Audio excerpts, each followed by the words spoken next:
In my first update from New Mars, I showed you the foundations, monorail and cargo train tracks being laid. This time we will take a tour around each of the areas of the base. The main mining operation will be a crater in this area, which is currently rather flat, but I hope to build up the terrain in due course. 2 copies of the City Space Rover testing drive, set 60225, are the main workhorse of the mining operation, together with a couple of the smaller vehicles from Deep Space Rocket and Launch Control 60228. Next come the VTOL launch pads, where 3 different sizes of shuttle can land. The biggest is 60226 Mars Research Shuttle. Next is the Satellite Service Mission Shuttle from 60224, and the smallest is the craft from 60227 Lunar Space Station. The pads will be a specific design of tiles laid onto the surface directly and occupying this convenient gap between the monorail tracks. 60229 Rocket Assembly and Transport was the largest set in this city space sub-theme.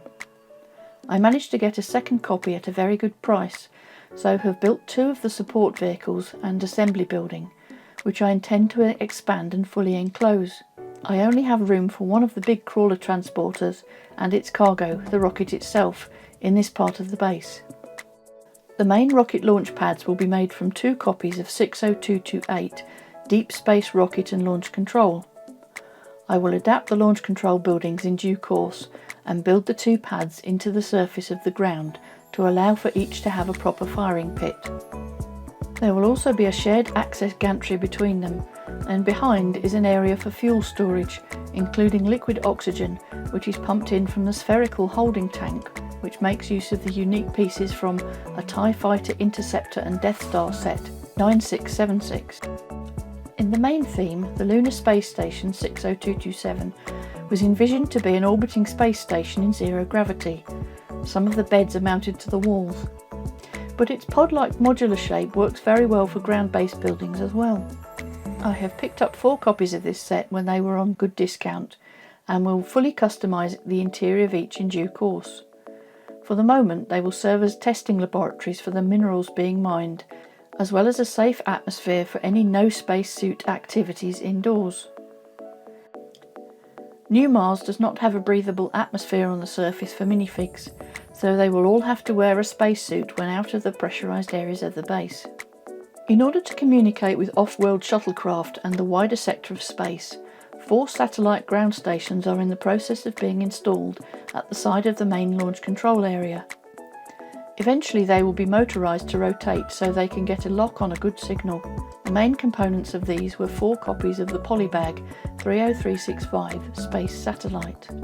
The base gets much of its power from solar arrays, which have been installed next to the main habitation areas. These are all from the Lunar Space Station set. People Pack Space Research and Development set 60230 has a centrifuge included, which gave me the idea to customise a bigger and better outdoor version for the base. It will spin really well, with the cars mounted on roller coaster track. I will see about getting this motorised at some point too.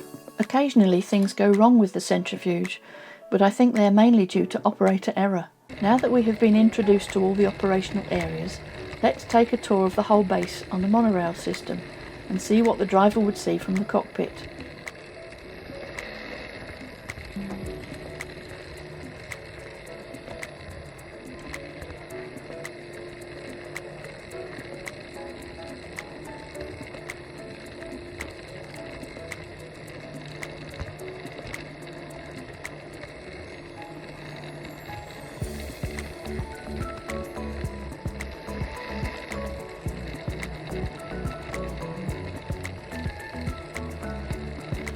The passenger's eye view looking out of the side window also shows us some interesting details.